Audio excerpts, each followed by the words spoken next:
ಬಹಲ್ಲರಿವಿರ ಬಹಲ್ಲರಿವಿರ ಗುಡುಗುಡು ಸಕ್ಕಲಿ ವೀರ ನುಡಿ ನುಡಿದು ಮಾಲುತೇಶ ಈಶ್ವರ ಎಂಬುವನೇ ಮಡಿಯಲ್ಲಿ ಗಂಟೆ ಹೊಡೆಸಿ ಭೂಲೋಕವೇ ಜಾಗಟೆ ಸರಿಸಿ ದಕ್ಷಿಣಕ್ಕೆ ನಡೆದು ಎಲ್ಲಡಿದು ಏರಿದ ರೋಮದಲ್ಲಿ ಕತ್ತಿಯನ್ನು ಕಿತ್ತಿ ರಂಗಳಿಸಿ ಮಟ್ಟು ಮಾರಿ ಗಜಮುಖನು ಹೊಟ್ಟೆ ಬಗೆದು ಚಪ್ಪನ್ನಾರ ದೇಶದಲ್ಲಿ ಒಪ್ಪು ಹುಳ್ಳ ನಮ್ಮ ಶಿವನಿಗೆ ಕಂಚಿನ ದೋಣಿಯಂತೆ ಮಿಂಚು ಹೊರಿದು ಸೂಲೋಕುವಂತೆ 21 ಚಿನ್ಮಯ ರೂಪ ನೆತ್ತಿ ಮೇಲೆ ನಾರಿ ಗಂಗೆ ಎತ್ಲಿಂದ ಎತ್ಲಾಗ್ ಬಂದೆವು ಕೃಷ್ಣಗಿರಿ ಮೈಲಾರ್ಲಿಂಗ ಮಲ್ಲೇದೇವ ಕೊಡು ನಿನ್ನ ಭಕ್ತರಿಗೆ ಅಷ್ಟ ಐಶ್ವರ್ಯಗಳ ಬಹಲ್ಲರಿವಿರ ನನ್ನಯನಿರುವ ವಿಸ್ತಾರ ಕಟ್ಟಿದ ಕಾಸು ಬಿಚ್ಚಿದ ಜಂಗು ಕತ್ತಿ ಕಟಾರಿ ಬಿಲ್ಲು ಬಾಣ ಶಸ್ತ್ರಗಳನ್ನು ಹಿಡಿದು ನಿಂತಿರುವೆ ಎಡಗೈಲಿ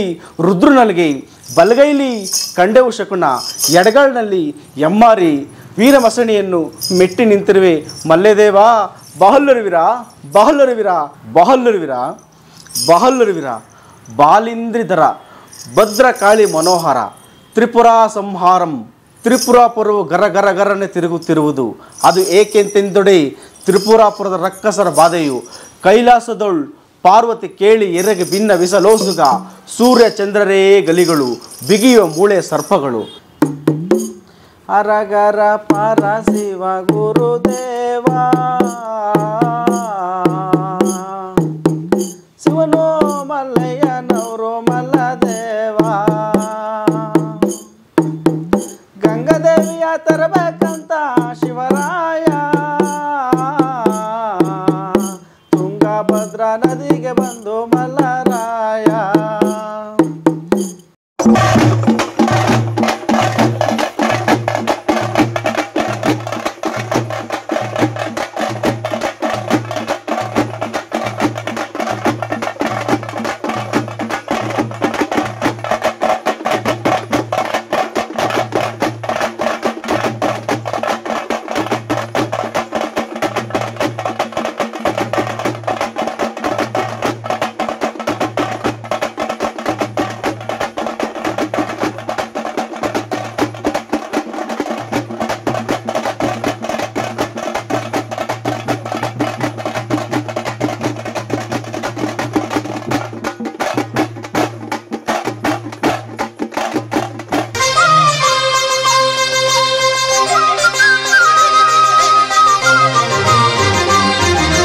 ನಮಸ್ಕಾರ, ನಾನು ಗೊರವ ಶಶಿಕುಮಾರ್ ಮಾತಾಡ್ತಾ ಇರೋದು.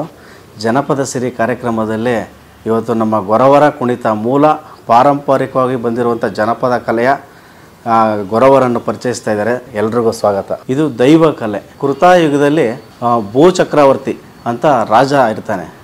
ಸಮುದ್ರ ಮಂಥನ ಆದ ನಂತರ ದೈವಗಳು ಸಾಕಷ್ಟು ಜೀವನ ನಡೆದಿರುತ್ತೆ. ಅದಾದ ನಂತರ ಭೂಲೋಕಕ್ಕೆ ಒಬ್ಬ ರಾಜನ ಸೃಷ್ಟಿ ಮಾಡಿ ಭೂಲೋಕ ಚಕ್ರವರ್ತಿ ರಾಜನ ಸೃಷ್ಟಿ ಮಾಡ್ಕೊಂಡು ಬಿಟ್ಟಿರ್ತಾರೆ. ಅವನಿಗೆ ಮಕ್ಕಳಿರಲ್ಲ. ಮಕ್ಕಳಿಲ್ದರ ಕಾರಣ ಶಿವನ ಕುರಿತು ತಪಸ್ಸು ಮಾಡ್ತಾರೆ. ಆಗ ಶಿವ ಪ್ರತ್ಯಕ್ಷ ಆಗಿ ನಿನಗೆ ಮಕ್ಕಳನ್ನ ವರ ನಾನು ಕೊಡ್ತೀನಿ ಅಂತೇಳಿ ಮಾಯೆಗಳು ಅಂಥೇಳಿ ದೈವಲೋಕದಲ್ಲಿ ಇರ್ತಾರೆ. ಅವರನ್ನು ಭೂಲೋಕ ರಾಜನಿಗೆ ಮಕ್ಕಳನ್ನ ಕರುಣಿಸ್ಬೇಕಾದ್ರೆ ಅವರು ಎಲ್ಲ ದೇವತೆಗಳು ಭೂಲೋಕ ಉದ್ಧಾರಕ್ಕಾಗಿ ಅವ್ರನ್ನ ಕಳಿಸ್ಬೇಕಾದ್ರೆ ಆಶೀರ್ವಾದ ಮಾಡಿ ಕಳಿಸಿರ್ತಾರೆ. ಅವರು ಭೂಲೋಕಕ್ಕೆ ಬಂದು ನಮಗೆ ದೈವಗಳೇ ಶಕ್ತಿ ನೀಡಿದ್ದಾರೆ ಅಂಥೇಳಿ ಭೂಲೋಕ ಚಕ್ರವರ್ತಿ ಮಕ್ಕಳಾಗಿರೋದ್ರಿಂದ ಬಹಳಷ್ಟು ಅಹಂಕಾರ ಬಂದುಬಿಟ್ಟಿರುತ್ತೆ. ಅಹಂಕಾರ ಬಂದ ನಂತರ ಅವರು ಬೆಳೀತಾ ಮುಳ್ಳಿನ ಮೇಲೆ ತಪಸ್ಸು ಮಾಡ್ತಾರೆ ಬ್ರಹ್ಮನ ಕುರಿತು. ನಮಗೆ ನಾವೇ ಅಜಯ ವಿಜಯರು, ಈ ಭೂಲೋಕಕ್ಕೆ ರಾಜರು, ನಮಗೆ ಯಾವುದೇ ರೀತಿ ಮರಣ ಬರಬಾರ್ದು ಅಂತೇಳಿ ತಪಸ್ಸು ಮಾಡ್ತಾರೆ ಮುಳ್ಳಿನ ಮೇಲೆ. ಆಗ ಬ್ರಹ್ಮ ಪ್ರತ್ಯಕ್ಷ ಆಗಿ ಅವ್ರಿಗೆ ವರ ಕೊಡ್ತಾನೆ. ನಿಮ್ಗೆ ಯಾವುದೇ ರೀತಿಯಾಗಿ ಮರಣ, ಯಾವುದೇ ಪ್ರಾಣಿ ಪಕ್ಷಿಗಳು ಯಾವುದರಿಂದಲೂ ಮರಣ ಬರಬಾರ್ದು, ದೇವರಿಂದನೂ ಮರಣ ಬರಬಾರ್ದು ಅಂಥೇಳಿ ವರ ಪಡ್ಕೊಂಡ್ಬಿಡ್ತಾರೆ. ಆಗ ಆ ಮನುಷ್ಯರಿಂದ ಸಂಹಾರ ಮಾಡೋಂಥ ಇದಿರುತ್ತೆ. ಯಾರಿಗೆ? ಬ್ರಹ್ಮನಿಗೆ. ಇವ್ರಿಗೆ ಮನುಷ್ಯರಿಂದ ಸಂಹಾರ ಆಗೋವಂಥದ್ದನ್ನು ಒಂದು ಇಟ್ಕೊಂಡಿರ್ತಾರೆ. ಆಗ ಮನುಷ್ಯರಿಂದನೂ ನಮಗೆ ಆಗಬಾರ್ದು ಅಂತೇಳಿ ಬುದ್ಧಿವಂತಿಕೆಯಿಂದ ಯಾರು ಮಣಿ ಮಲ್ಲಾಸುರ ಅಂತೇಳಿ ಇಬ್ಬರು ಹುಟ್ಟಿರ್ತಾರಲ್ಲ, ಅವ್ರು ಕೇಳಿಬಿಡ್ತಾರೆ.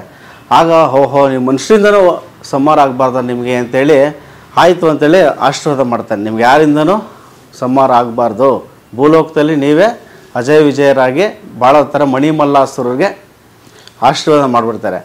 ಆಗ ಅವರ ಆಕ್ರಮಣ ಋಷಿ ಮುನಿಗಳ ಮೇಲೆ, ದೈವಗಳ ಮೇಲೆ ಯಾರೂ ಅವರು ಯಜ್ಞ ಮಾಡಬಾರ್ದು.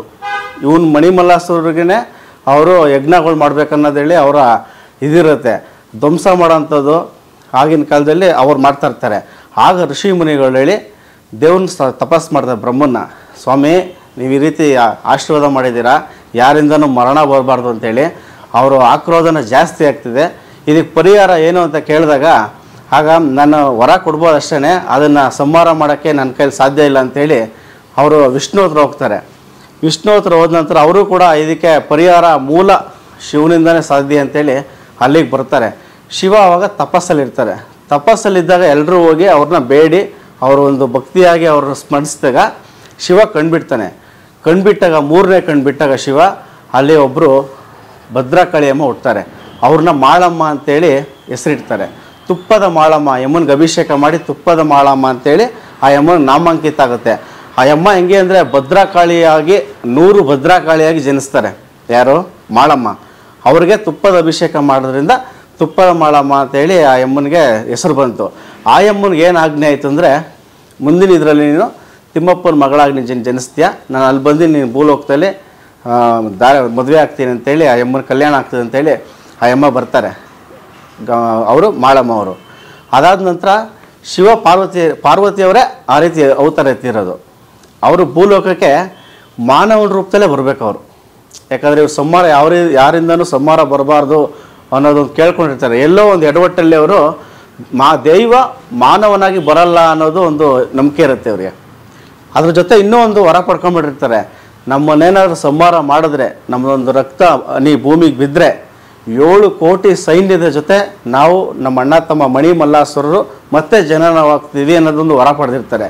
ಈ ರೀತಿ ಇರೋದ್ರಿಂದ ಬಹಳಷ್ಟು ಶಕ್ತಿಯಾಗಿ ಯುದ್ಧ ಮಾಡಬೇಕಾಗಿರೋ ಕಾರಣದಿಂದ ಮೈಲಾರಲಿಂಗ ಸಂಹಾರ ಆದಮೇಲೆ ಹೆಸರು ಬಂದಿದ್ದಂಥದ್ದು. ಶಿವ ಬಂದು ಮಾರ್ತಾಂಡ ಭೈರವ ರೂಪವಾಗಿ ಶಿವ ಪಾರ್ವತಿಯವರು ಸಮೇತ ನೀವೆಲ್ಲ ಕಡೆ ನೀವು ನಂದಿ ಬಸವೇಶ್ವರ ಮೇಲೆ ಶಿವ ಬಂದಿರ್ತಾರೆ, ಆದರೆ ಈ ಕತೆ ಒಳಗಡೆ ಕುದುರೆ ಮೇಲೆ ಬಂದಿರ್ತಾರೆ. ಮಾರ್ತಾಂಡ ಭೈರವ ಮತ್ತು ಪಾರ್ವತಿ ದೇವಿ ಭೂಲೋಕಕ್ಕೆ ಕುದುರೆ ಮೇಲೆ ಬಂದು ಇಳಿತಾರೆ. ಇಲ್ಲಿ ಬಂದು ಇಳಿದ ನಂತರ ಇಲ್ಲಿನ ಕಥೆಗಳು ಶುರು ಆಗುತ್ತೆ. ಸಾಕಷ್ಟು ಜನರನ್ನ ಅವರು ಬಗೆಹರಿಸ್ಕೊಂಡು ಯಾವುದೇ ತೊಂದರೆ ಆಗದೇ ಇರೋ ಥರ ರೋಗ ಉಜಿನಗಳು ಮತ್ತು ಅವ್ರಿಗೆ ಧೈರ್ಯ ಒಂದು ಕೊಟ್ಕೊಂಡು ಅವರು ಡಮರುಗ ತ್ರಿಶೂಲ ಒಂದು ಇಟ್ಕೊಂಡು ಬಂದಿರ್ತಾರೆ ಗೊರವೈನ ರೂಪದಲ್ಲಿ. ಇಲ್ಲಿ ಬಂದು ಸಾಕಷ್ಟು ಅವರು ಅಭಿವೃದ್ಧಿ ಮಾಡ್ಕೊತಾರೆ. ಮಣಿಮಲ್ಲಾಸುರನ್ನ ಎದುರಾಕೊಳ್ಳೋ ಥರ ಮಾಡ್ಕೊಂಡು ಒಬ್ಬ ಯಾರೋ ರಾಜ ಬಂದಿದ್ದಾನೆ, ದೈವ ಬಂದಿಲ್ಲ ಇಲ್ಲಿ ಅನ್ನೋ ರೀತಿ ಬಿಂಬಿಸ್ಕೊಂಡು ಆ ಜನಗಳೆಲ್ಲ ವಿಶ್ವಾಸ ತಗೊಂಡು 7 ಕೋಟಿ ಗೊರವ ಸೈನ್ಯ ಜೊತೆ ಒಂದು ದಿವಸ ಯುದ್ಧಕ್ಕೆ ಅವ್ರಿಗೆ ಸಂಹಾರ ನಡೆಯೋಕ್ಕೆ ಬೀಳುತ್ತೆ. ಆಗ ಮಣಿಮಲ್ಲಾಸುರರು ಶಿವನ ಮೇಲೆ ಅಂದರೆ ಮಾರ್ತಾಂಡ ಭೈರವ ಏನಿರ್ತಾರೆ ಅವ್ರ ಮೇಲೆ ಯುದ್ಧಕ್ಕೆ ನಡೆಯುತ್ತೆ. ಯುದ್ಧ ನಡೆಯುವಂಥ ಕಾಲದಲ್ಲಿ ಮಣಿ ಅನ್ನೋನು ಸಂಹಾರ ಆಗ್ತಾನೆ, ಮಲ್ಲ ಅನ್ನೋನು ಕೂಡ ಸಂಹಾರ ಆಗಬೇಕು. ಸಂಹಾರ ಆಗ್ಬೇಕಾದ್ರೆ ಒಂದೊಂದು ವರ ಇರುತ್ತೆ, ಏನಂದರೆ ಭೂಮಿ ಮೇಲೆ ಒಂದು ತೊಟ್ಟು ರಕ್ತನೂ ಬೀಳಬಾರ್ದು ಅಂತ. ಆಗ ಶಿವ ಬಂದು ಒಂದು ಸೃಷ್ಟಿ ಮಾಡ್ಕೊತಾನೆ ಒಂದು ದೇವಿನ, ಅದು ರಾಣದಮ್ಮ ಅಂತೇಳಿ ಒಂದು ಭೂಲೋಕಕ್ಕೆ ನಾಲ್ಗೆ ಚಾಚುವಂಥ ಒಂದು ದೈವ. ಭೂಲೋಕಕ್ಕೆ ನಾಲ್ಗೆಯನ್ನು ಚಾಚಿದಾಗ ಮಲ್ಲನ ಯುದ್ಧ ನಾಲ್ಗೆ ಮೇಲೆ ನಡೆಯುತ್ತೆ. ಒಂದು ತೊಟ್ಟನ ರಕ್ತನೂ ಭೂಮಿಗೆ ಬೀಳ್ದಾರಂಗೆ ಅವರೇ ಕುಡ್ಕೊಳ್ತಾರೆ ರಾಣದಮ್ಮ ದೇವಿ. ಆಗ ಸಂಹಾರ ಮಾಡಿದಂಥ, ನೀನು ಇಷ್ಟು ಧೈರ್ಯಶಾಲಿಯಾಗಿ ನನ್ನ ಜೊತೆ ಸಂಹಾರ ಮಾಡೋಕ್ಕೆ ನೀನು ಎದುರಾಗಿ ನಿಂತ್ಕೊಂಡು ಸಾಯ್ತಾ ಇದೆಯಾ, ನಿನಗೇನು ವರ ಬೇಕು ಅಂತ ಹೇಳಿದಾಗ ಅವ್ನು, ಸ್ವಾಮಿ ನೀನೇ ಕೇಳ್ಕೊತ ಇದೆಯಾ, ನಿನ್ನಿಂದ ನಾನು 2 ವರ ಪಡ್ಕೊತೀನಿ ಅಂತೇಳಿ, ನಾನು ನಿನ್ನ ಯಾವುದು ಕಾಲು ಬುಡದಲ್ಲಿ ನಾನು ಇರಬೇಕು, ಮತ್ತು ನನ್ನ ದೇಹ ಏನಿದೆ ನಿಮ್ಮಲ್ಲಿ ಸೇವೆಯಾಗಿ ನಾನು ಬಳಸ್ಕೋಬೇಕು ಅಂತ ಹೇಳಿದಾಗ ಆಗ ಶಿವ ಅವ್ರ ಹೆಸರನ್ನೇ ನಾಮಕೃತವಾಗಿ ಮಲ್ಲಹಾರಿ ಅಂತೇಳಿ ಹೆಸ್ಕೊಂಡು, ಅಂದರೆ ಮೈಲಾರ ಅಂತೇಳಿ ಈ ಆಡು ಭಾಷೆಯಲ್ಲಿ ಬಂತು. ಅವ್ರದ್ದೇನಿದೆ ದೇಹ, ಆ ದೇಹನೇ ಈ ಡಮರುಗವಾಗಿ ಪರಿವರ್ತನೆ ಆಗಿರೋದು. ಇದೇನಪ್ಪ ಅಂತಂದರೆ ಅವ್ರ ಕಣ್ಗುಡ್ಡೆನ ಕಿತ್ತಿ ಚೆಂಡು ಮಾಡ್ಕೊಂಬಿಟ್ರು. ಇದೇನಿದೆ ಇದು ದಾರ ಉರಿ ಅವ್ರ ನರಗಳನ್ನೆಲ್ಲ ಬಿಕ್ಕೊಂಡು ಇದು ಮಾಡಿರೋಂಥದ್ದು. ಇದೇನಿದೆ ಮೈ ಚರ್ಮ ಅದನ್ನು ಸೀಳಿ ಒಂದು ಹೊದಿಗೆ ಮಾಡ್ಕೊಂಡಿರೋಂಥದ್ದು. ಇದೇನಿದೆ ಕಪಾಲ, ತಲೆಬುಡೆಗೆ ಸೇರಿಸಿ ಕಟ್ಟಿಸಿ ಬಿಗಿದು ಇದನ್ನು ಡಮರುಗವಾಗಿ ಪರಿವರ್ತನೆ ಮಾಡಿಕೊಂಡ್ರು. ಇದ್ರ ಜೊತೆಗೆ ನಿಮಗೆ ಜಾಂಬುವಂತ ಬರ್ತಾರೆ. ಜಾಂಬುವಂತ ಬಂದು ಮಣಿಮಲ್ಲಾಸುರ ಸ್ನೇಹಿತರು, ಅವರು ಸ್ವಾಮಿ ಮೇಲೆ ಆಕ್ರಮಣ, ನೀ ನಮ್ಮ ಸ್ನೇಹಿತನೇ ಕೊಂದೆ ಅಂತೇಳಿ ಅವ್ರು ಬರ್ತಾರೆ. ಆಗ ಅವರು ಈ ಡಮರುಗ ರೆಡಿ ಮಾಡಿರ್ತಾರಲ್ಲ, ಆಗ ಕುಣಿಸ್ತಾರೆ ಡಮರುಗದಲ್ಲಿ. ಅದನ್ನೇ ಗೊರವರ ಕುಣಿತ ಅಂತ ಹೇಳಿ ಬಂದಿದೆ. ಅದನ್ನು ಕರಡಿ ಕುಣಿತ ಅಂತೇಳಿ ಮೂಲ. ಕರಡಿನ ಕುಣಿಸ್ತಾರೆ, ಅದು ಆಕ್ರಮಣ ಮಾಡೋಕ್ಕೆ ಬಂದಾಗ ಇದನ್ನು ನುಡಿಸ್ತಾರೆ. ನುಡ್ಸ್ಕೊಂಡು ಸ್ವಾಮಿ ಅದು ಕರಡಿ ಕೈಲಿ ಆಟ ಆಡಿಸ್ತಾರೆ. ಆಡಿಸಿದ್ಮೇಲೆ ಅದನ್ನ ಎತ್ತಿ ಒಡೆದು ತಲೆ ಮೇಲೆ ಹಾಕ್ಕೊಂಡು ಆಗ ತಾಳುತ್ತೆ ಈ ಗೊರವರ ಕುಣಿತ, ಕರಡಿ ಕುಣಿತ ಅಂತೇಳಿ. ಅಲ್ಲಿಂದ ಈಚೆಗೆ ನಮ್ಮ ಕುರುಬ ಸಮುದಾಯದ ಆಲ್ಮತ ಜನಾಂಗ ಅವತ್ತು 7 ಕೋಟಿ ಗಣಗಳ ಜೊತೆ ನಾವು ಯುದ್ಧ ಮಾಡಿರೋ ಶಿವ. ನಮ್ಮ ಮೂಲ ಪಾರಂಪರಿಕವಾಗಿ ಗಣಗಳ ರೂಪದಲ್ಲಿ ಬಂದಿರೋದು ನಾವೆಲ್ಲ. ಆ ಪಾರಂಪರಿಕವಾಗಿ ನಡ್ಕೊಂಡು ಈಗ ಬರ್ತಾಯಿದ್ದೀವಿ ನಾವು. ಅದನ್ನೇನಿದೆ ದೀಕ್ಷೆ, ಇದರಲ್ಲಿ ನಿಮಗೆ ಮೈಲಾರಗೆ ಜಾತಿ ಭೇದ ಭಾವ ಇಲ್ಲ. ಅವ್ರ ಜೊತೆ ಎಲ್ಲ ಜಾತಿ ಜನಾಂಗನೂ ಕೂಡ ಯುದ್ಧ ಮಾಡೋಕ್ಕೆ ಬಳಸ್ಕೊಂಡಿದ್ದಾರೆ ಶಿವ. ಅದಕ್ಕೆ ಅವ್ರಿಗೆಲ್ಲರಿಗೂ ಒಂದೊಂದು ದೀಕ್ಷೆ ಕೊಟ್ಟಿದ್ದಾರೆ. ನಾಯಿ ಗೊರವರು, ಕಚ್ಚಾವೀರರು, ಕೋಲ್ಕಾರರು, ಶಿವಗೊರವರು, ಕರಡಿ ಗೊರವರು, ಚಾಮರ ಅಂತೇಳಿ ಗೊರವೆ ಇರುತ್ತೆ. ಹೆಣ್ಮಕ್ಳಿಗೂ ಕೂಡ ದೀಕ್ಷೆ ಆಗುತ್ತೆ, ಚಾಮರ ಮಾಡ್ತಾರೆ ಅವರು. ಆ ಥರ ಪಂಗಡ 14 ರೀತಿ ಪಂಗಡದಾಗ ಇದನ್ನು ನಮ್ಮದು ಕರಡಿ ಗೊರವರ ಕುಣಿತ ಅಂತೇಳಿ ನಮ್ಮದು ಪಂಗಡ ಬಂತು.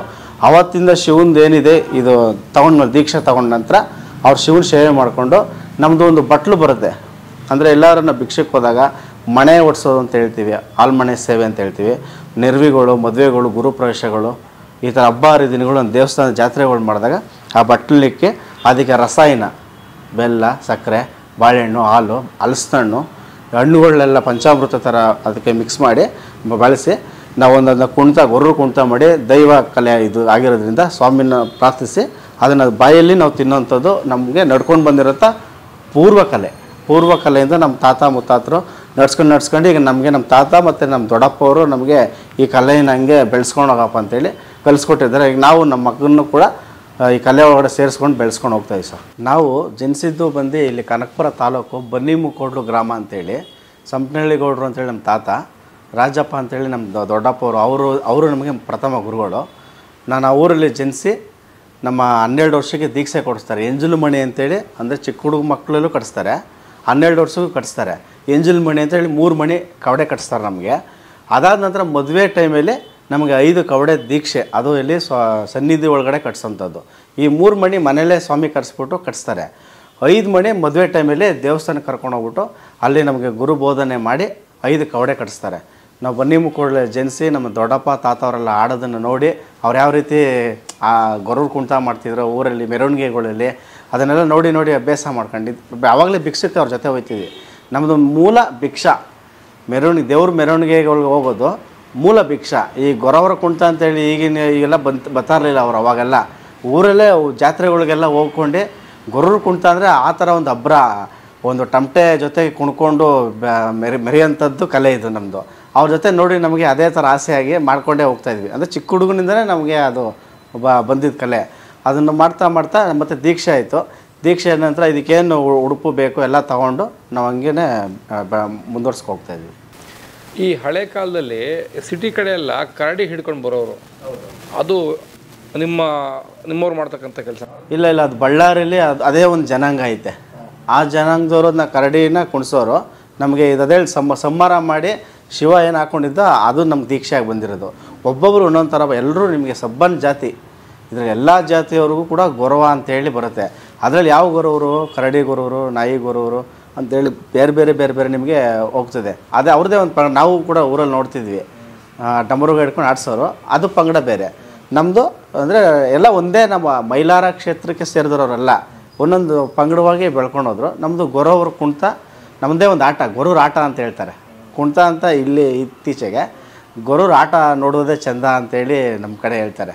ಕನಕಪುರ ಭಾಗದಲ್ಲಿ ಮತ್ತೆಲ್ಲ ಗಡಿ ಭಾಗದಲ್ಲಿ ನಾವು ಬಂದು ಸೇರ್ಕೊಂಡಿರೋದು. ನಮ್ಮದು ಪಾರಂಪರಿಕ ಮೂಲ ಬಂದು ರಾಣಿಬೆನ್ನೂರು, ಹಾವೇರಿ, ಅಲ್ಲೇ ಮೈಲಾರ ಕ್ಷೇತ್ರ ಸುತ್ತಮುತ್ತಲೇ ಆಗ್ತೀವಿ. ದಿನ ಕಳೀತಾ ಹೊಟ್ಟೆಪಾಡಿಗಾಗಿ ವಲಸೆಗಾರರು ನಾವೆಲ್ಲ ಕುರಿ ಸಾಕಾಣಿಕೆ, ದನ ಎಮ್ಮೆ ಸಾಕಾಣಿಕೆ ಇರೋದ್ರಿಂದ ಅತಿ ಹೆಚ್ಚು ಕುರಿ ಸಾಕಾಣಿಕೆ. ವಲಸೆ ಬಂದು ನಾವು ಇಲ್ಲಿ ಹುಲಿದುರ್ಗ ಹತ್ರ ಆಲ್ಗೆರೆ ಅಂತೇಳಿ ಒಂದು ಊರಲ್ಲಿ ನಾವು ಅಲ್ಲಿದ್ವಿ. ಅಲ್ಲಿ ದೇವ್ರು ಕೊಡ್ತಾರೆ. ಯಾಕಂದ್ರೆ ಹಳೆ ಕಾಲದಲ್ಲಿ ಕೊಂಕಣ ಸುತ್ತಿ ಮೈಲಾರಕ್ಕೆ ಹೋಗ್ಬೇಕಂತ ಗಾದೆ ಮಾತು ಈಗಲೂ ಇದೆ. ಅವಾಗೆಲ್ಲ ದೇವಸ್ಥಾನಗಳಿಗೆ ಹೋಗೋಕೆ ಆಯ್ತಾ ಇರಲಿಲ್ಲ, ಎಲ್ಲ ಹೊಳೆ ಸುತ್ತ ಹೊಳೆ ಇತ್ತು. ಹಂಗಾಗಿ ಅವರು ದೇವ್ರು ಕೊಡು ಎಲ್ಲೆಲ್ಲಿ ನಮ್ಮ ಜನ ಹೋಗ್ತಾರೆ ಮೈಲಾರ ಭಕ್ತರು, ಅಲ್ಲೆಲ್ಲ ಒಂದೊಂದು ಮೈಲಾರ ಸ್ವಾಮಿ ದೇವಸ್ಥಾನ ಕಟ್ಸ್ಕೊಡೋರು. ಅಲ್ಲಿ ಪೂಜೆ ಮಾಡ್ಕೊಂಡು ಹೋಗ್ತಿದ್ವಿ. ವರ್ಷಕ್ಕೊಂದಪ್ಪ ಅಲ್ಲಿ ಹೋಗ್ತಿದ್ವಿ ನಾವು. ಅಲ್ಲಿ ಬಳ್ಳಾರಿ ಜಿಲ್ಲೆ ಇದ್ದಾಗ ಹೂವಿನಹಡಗಲಿ ತಾಲೂಕು, ಈಗ ವಿಜಯನಗರ ಜಿಲ್ಲೆ ಆಗಿದೆ. ಅಲ್ಲಿ ವರ್ಷಕ್ಕೊಂದಪ್ಪ ಹೋಗಿ ಸೇವೆ ಮಾಡ್ಕೊಂಡು ಸ್ವಾಮಿದು ಬರ್ತಾಯಿದ್ವಿ. ಈ ದಿನ ಮಾಮೂಲಿ ಹಬ್ಬ ಹರಿದಿನಗಳಿಗೆಲ್ಲ ನಾವು ಇಲ್ಲಿ ಹುಲಿದುರ್ಗ ಹತ್ರ ಹೋಗ್ತಿದ್ವಿ. ಅಲ್ಲಿಂದ ಒಂದು 500 ವರ್ಷಗಳ ಮುಂಚೆ ಪ್ಲೇಗು ಅದು ಕಾಲರ ಬಂದಮೇಲೆ ನಮ್ಮ ತಾತರೆಲ್ಲ ಹೋಗಿ ಕಾಡು ಭಾಗದಲ್ಲಿ ಸೇರ್ಕೊಂಡ್ಬಿಟ್ರು. ಅವಾಗೆಲ್ಲ ಒಳ್ಳೆ ಜಮೀನು ಮಾಡ್ಕೊಂಡು ಅವರೆಲ್ಲ 30 ಎಕರೆ 50 ಎಕರೆ ಎಲ್ಲ ಜಮೀನ್ದಾರುಗಳು ಅವರೆಲ್ಲ ಎಲ್ಲ ಕುರಿ ಸಾಕಾಣಿಕೆ ಮಾಡ್ಕೊಂಡು ಬೆಳೆಸ್ಕೊಂಡು ಹೋದರು. ಆ ಪದ್ಧತಿ ನಮಗೆ ಈಗಲೂ ಹಂಗೆ ಬೆಳ್ಕೊಂಡು ಬಂದಿದೆ. ಅದೇ ಈ ಕೊಂಕಣ ಸುತ್ತಿ ಮೈಲಾರಕ್ಕೆ ಬಂದರು ಅನ್ನೋ ಗಾದೆ ಇದೆಯಲ್ಲ, ಏನಾದ್ರು ಅರ್ಥ? ಅದು ಹೇಳಿ ಮೈಲಾರ ಲಿಂಗೇಶ್ವರ ಇದೆಯಲ್ಲ ದೇವಸ್ಥಾನ ಉದ್ಭವ ಆಗಿರೋದು ಮಣ್ಣು ಮೈಲಾರ ಅಂತೇಳಿ. ಅದು ಸ್ವಾಮಿ ಮಣಿಮಲ್ಲಾಸುರ ಸಂಹಾರ ಆದಮೇಲೆ ನಾನು ಇಲ್ಲೇ ಗೋಚಾರ ಆಗ್ತೀನಿ ಅಂತೇಳಿ ಮಣ್ಣಾಗಿರ್ತಾರೆ. ಅದು ಮಣ್ಣೊಳಗಡೆ ಲಿಂಗ ಇರುತ್ತೆ. ಆ ಮಣ್ಣನ್ನು ಎತ್ತಿ ಅದು ದೊಡ್ಡ ಮೂರ್ತಿ ಇದೆಯಲ್ಲ ಅದು ಮಣ್ಣಲ್ಲಿ ಮಣ್ಣು ಮೈಲಾರ ಥರ ಮಾಡಿದ್ದಾರೆ. ಅದು ಲಿಂಗ ಏನಿದೆ ಅದು ನೀರು ಇವತ್ತು ಬಿಟ್ಟರು ಅದು ಎಲ್ಲ ಹೋಗ್ತಿದೆ ಗೊತ್ತಿಲ್ಲ. ಉದ್ಭವ ಲಿಂಗ ಅದು. ಆ ಲಿಂಗದ ಮೇಲೆ ಮಣ್ಣಿತ್ತು, ಮಣ್ಣು ಮೈಲಾರ. ಆ ಉದ್ಭವ ಲಿಂಗಕ್ಕೆ ಹಂಗೆ ಇದೆ. ಅದಕ್ಕೆ ಪೂಜೆ ಪುರಸ್ಕಾರ ಆ ಮಣ್ಣನ್ನು ತೆಗೆದು ಅವರು ಒಂದು ಶಿಲೆ ಮಾಡಿ ಮೂಲ ವಿಗ್ರಹ ಇದು ಮಾಡ್ಕೊಂಡಿದ್ದಾರೆ. ಅಲ್ಲ ಅದೇ ಕೊಂಕಣ ಸುತ್ತಿ ಮೈಲಾರಕ್ಕೆ ಬಂದರು ಅನ್ನೋದು. ಹಾಂ, ಅದು ಸುತ್ತ ಅದು ಉಂಗುರು ರೀತಿ ಅದು ಇರುತ್ತೆ ದೇವಸ್ಥಾನ. ಮಧ್ಯದಲ್ಲಿ ಹಳ್ಳು, ಸುತ್ತ ಹೊಳೆ. ಆ ಹೊಳೆ ಇರೋದ್ರಿಂದ ಸೇತುವೆ ಇರಲಿಲ್ಲ. ಆಗೆಲ್ಲ ಬಳಸ್ಕೊಂಡು ಭಾರಿ ಬಳಸ್ಕೊಂಡು ಹೋಗುವಂಥ ಕಷ್ಟ ಕಾಲದಲ್ಲಿ ಕೊಂಕಣ ಸುತ್ತಿ ಮೈಲಾರಕ್ಕೆ ಹೋಗ್ಬೇಕು. ಭಾಳಷ್ಟು ದಿನ ಅವಾಗೆಲ್ಲ ಏನಂದರೆ ಎಲ್ಲ ವಲಸೆ ಬಂದಿರೋರು, ಕುರಿ ದನಗಳೆಲ್ಲ ಇರ್ತಿದ್ವು, ಮಕ್ಕಳು ಮರಿ ಇರ್ತಿದ್ರು. ಇವನ್ನೆಲ್ಲ ಬಿಟ್ಬಿಟ್ಟು ಅಲ್ಲಿ ತಿಂಗಳಾರ್ಗಟ್ಟಲೆ ಅಲ್ಲಿ ನಡ್ಕೊಂಡು ಹೋಗೋಕ್ಕಾಗ್ತಿರ್ಲಿಲ್ಲ, ಎತ್ತಿನ ಗಾಡೀಲಿ ಹೋಗೋಕ್ಕಾಗ್ತಿರ್ಲಿಲ್ಲ. ಕೊಂಕಣ ಸುತ್ತಿ ದೂರ ಹೋಗಬೇಕು ಅಂತೇಳಿ ಆ ಥರ ಅದಕ್ಕೆ ಪದ ಬಂದಿದ್ದು ಕೊಂಕಣ ಸುತ್ತಿ ಮೈಲಾರ ಅಂತೇಳಿ. ಅದಕ್ಕೆ ಅವ್ರೇನು ಮಾಡಿದ್ರು, ಎಲ್ಲೆಲ್ಲಿ ಹೋಗ್ತಾರೋ ಭಕ್ತಾದಿಗಳು ಅವ್ರಿಗೆಲ್ಲರಿಗೂ ಸಾಕಷ್ಟು 10,000 ದೇವಸ್ಥಾನ. ಬರೀ ಕರ್ನಾಟಕನೇ ಎಲ್ಲ ಇದು. ತಮಿಳ್ನಾಡು, ಆಂಧ್ರ, ಕರ್ನಾಟಕ, ಮಹಾರಾಷ್ಟ್ರ 4 ಸ್ಟೇಟಲ್ಲೂ ಕೂಡ ಭಕ್ತಾದಿಗಳಿದ್ದಾರೆ. ಅತಿ ಹೆಚ್ಚು 3 ಸ್ಟೇಟು, ಅದರಲ್ಲಿ ಜಾಸ್ತಿ ಕರ್ನಾಟಕ ಸ್ಟೇಟು. ಆಲ್ಮತಸ್ಥರು ಅಂದರೆ ಕುರುಬ ಸಮುದಾಯ, ಅಂದರೆ ಸಿದ್ದರಾಮಯ್ಯನವ್ರ ಸಮುದಾಯ. ಹೌದೌದು, ಸಿದ್ದರಾಮಯ್ಯ ಅವರು ಕುರುಬ ಸಮುದಾಯ. ಹೌದು ಸರ್. ಅವರು ಆಲ್ಮತಸ್ಥರು ಕುರುಬರೇ. ನಮ್ಮ ಕುರುಬ ಸಮುದಾಯದಲ್ಲಿ ಬೀರೇಶ್ವರ ಒಂದು ಪಂಗಡ ಬರುತ್ತೆ, ದೇವರು ಮೈಲಾರ ಲಿಂಗೇಶ್ವರ. ಇವರು ಭಾವಭೌಮೈಕ್ಲೆ. ಇವರು ಶಿವ ಮತ್ತು ಇದು ಮೈಲಾರಲಿಂಗ, ಬೀರೇಶ್ವರ ಭಾವಭೌಮೈಕ್ಲು. ಹೌದೌದು. ಇದರಲ್ಲಿ ಬೇರೆ ಬೇರೆ ದೇವರು ಕೂಡ ಬರ್ತಾರೆ. ಅವರು ಪಾರಂಪರಿಕವಾಗಿ ನಡ್ಕೊಂಡು ಬಂದಿರೋ ದೇವ್ರುಗಳಿಗೆ ಅವರು ಪೂಜೆ ಸಲ್ಲಿಸ್ಕೊ ಹೋಗ್ತಾರೆ. ಆಲಮತಸ್ಥರು ಕುರುಬ ಸಮುದಾಯಕ್ಕೆ ಅತಿ ಹೆಚ್ಚು ಇದು ಬಂದಿದೆ. ಕರ್ನಾಟಕ ರಾಜ್ಯದಲ್ಲಿ ಈ ಗೊರವರ ಕುಣಿತ ಎಲ್ಲೆಲ್ಲಿ ಕಾಣ್ಬೋದು ನಾವು? ಎಲ್ಲ ಗಡಿಭಾಗ ಎಲ್ಲ ನಿಮಗೆ ಅದೇ ಎಲ್ಲ ವಲಸೆಗಾರರಾಗಿರೋದ್ರಿಂದ ಚಾಮರಾಜನಗರ ಜಿಲ್ಲೆ ಅದು ಗಡಿಭಾಗ. ಕನಕಪುರ ತಾಲೂಕು ಈ ಹುಣಸನಹಳ್ಳಿ ನಮ್ಮದು ಗಡಿಭಾಗ, ದಗ್ನಿಕೋಟೆ ಗಡಿಭಾಗ ಬರ್ತದೆ. ಈ ಕಡೆ ನಿಮಗೆ ಪಾವಗಡ ಅದು ಗಡಿಭಾಗ, ಆಂಧ್ರ ಗಡಿಭಾಗ. ಮತ್ತು ದೊಡ್ಡಬಳ್ಳಾಪುರ ಅದೊಂದು ಗಡಿಭಾಗ. ಅದು ಬಿಟ್ಟರೆ ದಾವಣಗೆರೆಯಲ್ಲಿ ಸ್ವಲ್ಪ ಜನ ಉಳ್ಕೊಂಡವ್ರೆ, ಶಿವಮೊಗ್ಗದಲ್ಲಿ ಸ್ವಲ್ಪ ಜನ ಉಳ್ಕೊಂಡವ್ರೆ. ಆ ಥರ ಇನ್ನು ಮಿಕ್ತವರೆಲ್ಲ ಅಲ್ಲಿ ಒಂದೊಂದು ಹಳ್ಳಿಲಿ 1 ತಲೆ 2 ತಲೆ 3 ತಲೆ ಅವ್ರ ವಂಶಸ್ಥರೇನೋ ಅಲ್ಲೋಗಿ ಸೇರ್ಕೊಂಡಿದ್ದಾಗ ಇರ್ತಾರೆ. ಜಾಸ್ತಿ ಅತಿ ಹೆಚ್ಚು 300 ಕುಳ 500 ಕುಳ ಇರೋವಂಥವ್ರು ಎಲ್ಲ ಗಡಿಭಾಗ, ತಮಿಳ್ನಾಡು, ಈ ಕಡೆ ಚಾಮರಾಜನಗರ, ನಮ್ಮ ಕನಕಪುರ, ಮತ್ತು ಈ ಕಡೆ ಬಳ್ಳಾರಿ ಗಡಿಭಾಗ, ಆ ಥರ ಎಲ್ಲ ಗಡಿಭಾಗದಲ್ಲಿ ವಲಸೆ ಹೋಗಿ ಸೇರ್ಕೊಂಡಿರೋದು. ನಿಮ್ಮ ಶಶಿಕುಮಾರ್ ಅವರ ಬದುಕಿಗೆ ಈ ಗೊರವರ ಕುಣಿತ ನಿಮ್ಮ ದೊಡ್ಡಪ್ಪ ನಿಮ್ಮ ತಂದೆ ಮನೆಯಲ್ಲೇ ಇತ್ತು, ನಿಮಗೆ ಈ ಒಂದು ಪರಂಪರೆ ಸಂಸ್ಕೃತಿ ನಿಮ್ಗೆ ಬಂತು ಅಂತ, ಈ ನಿಮ್ಮ ಬದುಕಲಿಕ್ಕೆ ಮನುಷ್ಯ 10 ಕೆಲಸ ಉದ್ಯೋಗಗಳನ್ನ ಮಾಡ್ಬೋದು. ಈ ಜನಪದ ಗೊರವರ ಕಲೆಯನ್ನು ಇಟ್ಕೊಂಡು ಬದುಕು ಹೇಗೆ ನಡೀತಾ ಇದೆ? ಇಲ್ಲ, ಇದು ನಮಗಿದು ದೈವ ಕಲೆ. ನಮಗೆ ಏನಂದರೆ ಈ ಪಂಗಡದಲ್ಲಿ ಹುಟ್ಟಿ ಸೇವೆ ಮಾಡ್ತಾ ಇರೋದೇ ಕೋಟಿ. ನಾವು ಶ್ರೀಮಂತಿಕೆ ಬೇಡ ನಮಗೆ. ಇದು ನಮ್ಮ ಹಣೆಗಚ್ಚಿರೋ ಭಂಡಾರನೇ ಕೋಟಿ, ನಮಗೇನು ಬೇಡ. ಇದರಿಂದ ನಮಗೆ ಜೀವನ ನಡೀತಿದೆ. ಭಿಕ್ಷಾಟನೆ ಮಾಡ್ತಾರೆ, ಕುಣಿತ ಮಾಡ್ತಾರೆ, ಇದ್ರ ಜೊತೆ ನಾವು ಉದ್ಯೋಗನೂ ಮಾಡ್ತೀವಿ. ನಮಗೆ ಸಾಕಷ್ಟು ಜಮೀನುಗಳು ನಮ್ಮ ಮೂಲ ತಾತರೆಲ್ಲ ಮಾಡಿ ಇಟ್ಟಿದ್ದಾರೆ. ಈಗಲೂ ಕೂಡ ನಮಗೆಲ್ಲ 5 ಎಕರೆ 10 ಎಕರೆ ಜಮೀನಿದೆ. ಅದ್ರ ಜೊತೆಗೆ ನಾವು ಉದ್ಯೋಗದಲ್ಲಿದ್ದೀವಿ. ನಾವು ಏನೇ ಉದ್ಯೋಗ ಇದ್ದರೂ, ಎಂಥ ಕೆಲಸದಲ್ಲಿದ್ದರೂ ಸಹ ನಾವು ಇದು ಪಾರಂಪರಿಕವಾಗಿ ಏನಿದೆ ಕಲೆ, ಇದನ್ನು ನಾವು ಮುಂದುವರಿಸಿದ್ರೇ ನಮಗೆ ಜೀವನಕ್ಕೆ ದಾರಿ. ಇಲ್ಲಾಂದರೆ ಇದನ್ನು ಮಾಡಲಿಲ್ಲ ಅಂದರೆ ಹುಚ್ಚಿಡಿಯೋಂಥ ಸಂದರ್ಭ ಬಹಳಷ್ಟಿದೆ. ಇದನ್ನು ದೈವ ಕಲೆ ಏನಿದೆ ಇದನ್ನು ನಾವು ಮುಂದುವರ್ಸ್ಕೊಂಡು ಹೋಗಬೇಕು. ಕೋಟಿಗಿದ್ರೂ ಕೂಡ ನಾವು ಮುಂದುವರಿಸ್ಬೇಕು. ಇದೇ ನಮ್ಮ ಕೋಟಿಗಿದ್ರೂ ಸಹ ಮುಂದುವರಿಸ್ಬೇಕು. ಇದರಲ್ಲಿ ಭಿಕ್ಷಾಟನ ಮಾಡ್ಬೋದು, ಮತ್ತು ಜನಪದ ಈಗೆಲ್ಲ ಬಂದಿರೋ ಜನಪದ ಸೇವೆ ಮಾಡ್ಬೋದು. ಮತ್ತು ನಾವು ಉದ್ಯೋಗದಲ್ಲಿದ್ದೀವಿ. ಎಲ್ಲ ಕೂಡ ಉದ್ಯೋಗದಲ್ಲಿದ್ದಾರೆ. ಸಾಕಷ್ಟು ನಮ್ಮಲ್ಲಿ ಗೊರವರಲ್ಲಿ ಡಾಕ್ಟ್ರ್ ಇದ್ದಾರೆ, ಇಂಜಿನಿಯರ್ ಇದ್ದಾರೆ, ಪೊಲೀಸ್ ಅಧಿಕಾರಿಗಳಿದ್ದಾರೆ, ಸಾಕಷ್ಟು ಜನ ಇದ್ದಾರೆ. ಈ ದೈವ ಕಲೆ ಇದು ಹಬ್ಬ ಹರಿದಿನಗಳಲ್ಲಿ ಭಿಕ್ಷಾಟನ ಮಾಡಬೇಕು. ಕುಣಿತಕ್ಕೆ ಬರೋರು ಸಮಯ ಫ್ರೀ ಇದ್ದಾಗ ಅವರು ಕುಣಿತಕ್ಕೆ ಬರ್ತಾರೆ. ಸಾಂಸ್ಕೃತಿಕ ಇಲಾಖೆಯವರು ಮತ್ತು ಬೇರೆ ಟ್ರಸ್ಟ್ನವರು ಮತ್ತು ಹಳ್ಳಿಗಳಲ್ಲಿ ದೇವ್ರ ಮೆರವಣಿಗೆಗಳಿಗೆಲ್ಲ ನಮ್ಮನ್ನು ಕರೆಸಿದಾಗ ಅವ್ರು ಬಿಡುವಿದ್ದಾಗ ಬರ್ತಾರೆ. ನಮ್ಮದು ತಂಡ ಇದೆಯಲ್ಲ, ಎಷ್ಟು ಜನ ಆಗ್ತಾರೋ ಅಷ್ಟು ನಾವು ಕಾರ್ಯಕ್ರಮ ಮಾಡ್ಕೊಂಡು ಬರ್ತೀವಿ. ಈ ಮೈಲಾರಲಿಂಗನ ಕತೆ, ಮೈಲಾರಲಿಂಗೇಶ್ವರಂದು ಒಂದು ಮಹಾಕಾವ್ಯ. ಈಗ ಜನಪದ ಮಹಾಕಾವ್ಯಗಳಲ್ಲಿ ಈಗ ಮಲೆ ಮಹದೇಶ್ವರ ಮಹಾಕಾವ್ಯ, ಮಂಟೇಸ್ವಾಮಿ ಮಹಾಕಾವ್ಯ, ಜುಂಜಪ್ಪ, ಎತ್ತಪ್ಪ, ಈ ನಮ್ಮ ಮೈಲಾರಲಿಂಗೇಶ್ವರ ಇವರು ನೀವೇನು ಹೇಳಿದ್ರೆ 5 ಮಹಾಕಾವ್ಯಗಳಲ್ಲಿ ಮೈಲಾರಲಿಂಗ ಮಹಾಕಾವ್ಯ ಅಂತೇಳಿ 1960 ಜಿ ಎಸ್ ಪರಮಶಿವನವರು ಚಾಮರಾಜನಗರದಲ್ಲಿ ಮೈಸೂರಲ್ಲಿ ಅವರು ವಿಶ್ವವಿದ್ಯಾಲಯ ದಾಖಲೆ ಮಾಡಿದ್ದಾರೆ. ಅಂದರೆ ಅದಕ್ಕಿಂತ ಮುಂಚಿತವಾಗಿ ಎಲ್ಲ ದೇವ್ರ ಸೇವೆ ಮಾಡ್ಕೊಂಡು ಬಂತ ದೈವ ಕಲೆ ಇದು. ನಂತರ ಅದು ಜನಪದವಾಗಿ ಅವರು ರಿಜಿಸ್ಟರ್ ಮಾಡ್ಕೊಂಡು ಕಾರ್ಯಕ್ರಮಗಳನ್ನ ಕೊಡ್ತಾ ಬರ್ತಿದ್ದಾರೆ. ಈ ಗೊರವರ ಕಲೆಯನ್ನು ಈ ಜನಸಾಮಾನ್ಯರು ನೋಡೋದ್ರಿಂದ ಕೇಳೋದ್ರಿಂದ ಏನು ತಿಳ್ಕೊಬೋದು? ಇದು ಭಕ್ತಿ, ಒಂದು ದೈವ ಕಲೆ ಈ ರೀತಿಯೂ ಇತ್ತ ಅನ್ನೋದು. ಮತ್ತು ನಮ್ಮಲ್ಲಿ ಹಾಡು ಬರುತ್ತೆ, ಕತೆ ಬರುತ್ತೆ, ಒಡಪು ಅಂತ ಬರುತ್ತೆ. ಈಗಲೂ ಕೂಡ ಒಡಪು ಒಂದೊಂದು ತಾಲೂಕು ಅಂದರೆ ಗಡಿ ಭಾಗದಲ್ಲಿ ವಿಭಿನ್ನವಾಗಿ ಕಟ್ಕಗಳು ಅಂತ ಹೇಳ್ತೀವಿ. ಒಡಪು ಕಟ್ಕ ಅಂತ. ನಮ್ಮಲ್ಲೇ ನಮ್ಮ ಕನಕಪುರ ಭಾಗದಲ್ಲಿ ಒಂದು 300ರಿಂದ 400 ಜನ ಗೊರವೈರಿದ್ದೀವಿ. ಒಬ್ಬೊಬ್ಬರ ಹತ್ರ ಒಂದು 5 ಕಟ್ಕ 10 ಕಟ್ಕ ಅಂತಿದೆ. ಕಟ್ಕ ಅಂದರೆ ಒಡಪು. ಮೈಲಾರಲಿಂಗನ ಹೆಂಗೆ ಸೃಷ್ಟಿಯಾಗಿ ಹೆಂಗೆ ಸಂಹಾರ ಮಾಡ್ದ ಆ ಕತೆಗಳ ಮುಖಾಂತರ ಕತೆ ಹೆಂಗೆ ಈ ಒಡಪು ಕೂಡ ಅದೇ ಥರ. ಆ ಒಡಪು ಹೇಳ್ತೀವಿ, ಅದೊಂಥರ ವಿಭಿನ್ನವಾಗಿದೆ. ಏನೋ ಹೇಳ್ತಾ ಇದ್ದಾರೆ, ಇದು ಹೊಸ ಪದಗಳು, ಹಳೆಗನ್ನಡ ಪದಗಳು ಅವೆಲ್ಲ ಬರ್ತವೆ. ನಿಮಗೆ ಹೇಗಿರುತ್ತೆ ಒಡಪು ಒಂದು ಹಾಡ್ತು? ಹೇಳ್ತೀನಿ.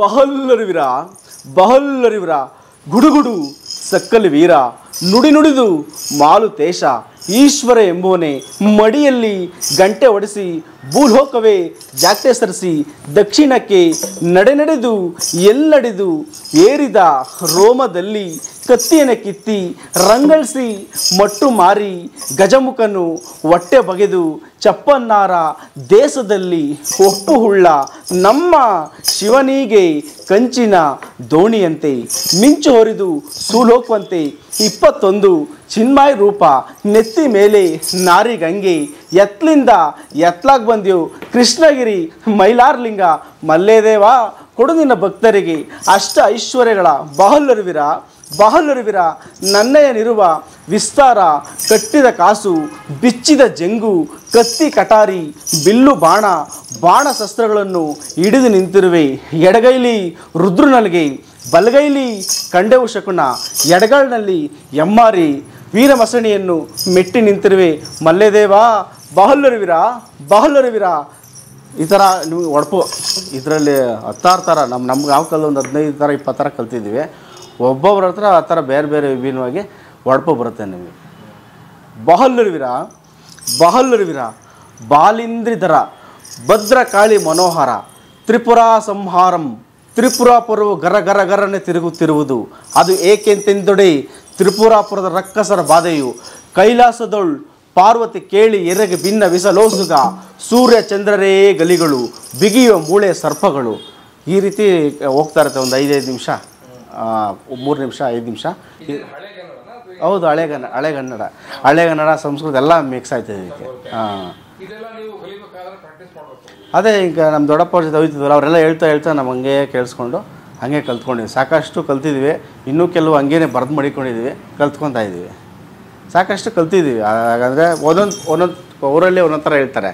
ನಮ್ಮೂರಲ್ಲಿ ನಮ್ಮ ದೊಡ್ಡಪ್ಪವ್ರು ಏನು ಹೇಳ್ತಿದ್ರು ಅದನ್ನು ಕಲ್ತಿದ್ದೀವಿ. ಮತ್ತು ಬೇರೆ ಕಡೆ ನಮ್ಮ ಅಣ್ಣ ತಮ್ಮದು ಏನು ಹೇಳ್ತಾರೆ ಅದನ್ನು ಸಂಗ್ರಹಿಸ್ಕೊಂಡು ಅದನ್ನು ಕೂಡ ನಾವು ಕಲ್ತ್ಕೊತಾ ಇರ್ತೀವಿ. ನಾವು ಮೈಸೂರು, ಸುತ್ತೂರು ಜಾತ್ರೆ, ಮತ್ತು ಇಲ್ಲಿ ವಿಧಾನಸೌಧ, ಮತ್ತು ಚಂದನದ ಮೊನ್ನೆ ರೆಕಾರ್ಡಿಂಗ್ ಆಗಿದೆ. ಆಂಧ್ರದಲ್ಲಿ ಮಾಡಿದ್ದೀನಿ, ತಮಿಳ್ನಾಡಲ್ಲಿ ಮಾಡಿದ್ದೀನಿ. ಕರ್ನಾಟಕದಲ್ಲಿ ಸಾಕಷ್ಟು ಒಂದು 500ಕ್ಕಿಂತ ಹೆಚ್ಚು ಕಾರ್ಯಕ್ರಮಗಳು ಮಾಡಿದ್ದೀನಿ. ಸಂಘ ಸಂಸ್ಥೆಗಳ ಜೊತೆ ಮತ್ತು ಹಳ್ಳಿಗಳ ಮೆರವಣಿಗೆಗೆ ಒಂದು 500ಕ್ಕೆ ಹೆಚ್ಚು ಕಾರ್ಯಕ್ರಮ ಮಾಡಿದ್ದೀನಿ. ಶ್ರೀ ಆಲ್ಗೆರೆ ಮೈಲಾರಲಿಂಗೇಶ್ವರ ಸಾಂಸ್ಕೃತಿಕ ಕಲಾ ಸಂಘ ಅಂತೇಳಿ ನಮ್ಮದು ಕನಕಪುರ ತಂಡ.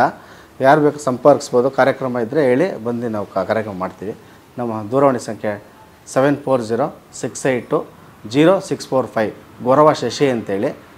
ಕಾರ್ಯಕ್ರಮ ಇದೆ, ತಿಳಿಸಿ ಬಂದು ಮಾಡ್ತೀವಿ. ಜನಪದ ಕಲೆ ಮತ್ತು ದೇವ್ರ ಸೇವೆ, ಮೆರವಣಿಗೆ, ಮದುವೆ ಕಾರ್ಯಕ್ರಮ, ನೆರವಿ, ಯಾವುದೇ ಕಾರ್ಯಕ್ರಮ ಇದು ದೈವ ಕಲೆ ಕಾರ್ಯಕ್ರಮಗಳಿದ್ರೆ ಸಂಪರ್ಕಿಸಿ ಬಂದು ಕಾರ್ಯಕ್ರಮ ಮಾಡ್ತೀವಿ. ಜನಪದ ಸಿರಿ ಯೂಟ್ಯೂಬ್ ಚಾನಲ್ನವರು ಮೂಲ ಜಾನಪದ ಕಲಾವಿದರನ್ನು ಹುಡುಕಿ ಅವರ ಹಿನ್ನೆಲೆಯನ್ನು ಅವರು ಪರಿಚಯಿಸ್ತಿರೋದು ಭಾಳ ಸಂತೋಷ. ನೀವೆಲ್ಲರೂ ಜನಪದ ಯುವ ಸಿರಿ ಯೂಟ್ಯೂಬ್ ಚಾನಲ್ ಸಬ್ಸ್ಕ್ರೈಬ್ ಆಗಿ ನೋಡಿ, ಹರಿಸಿ.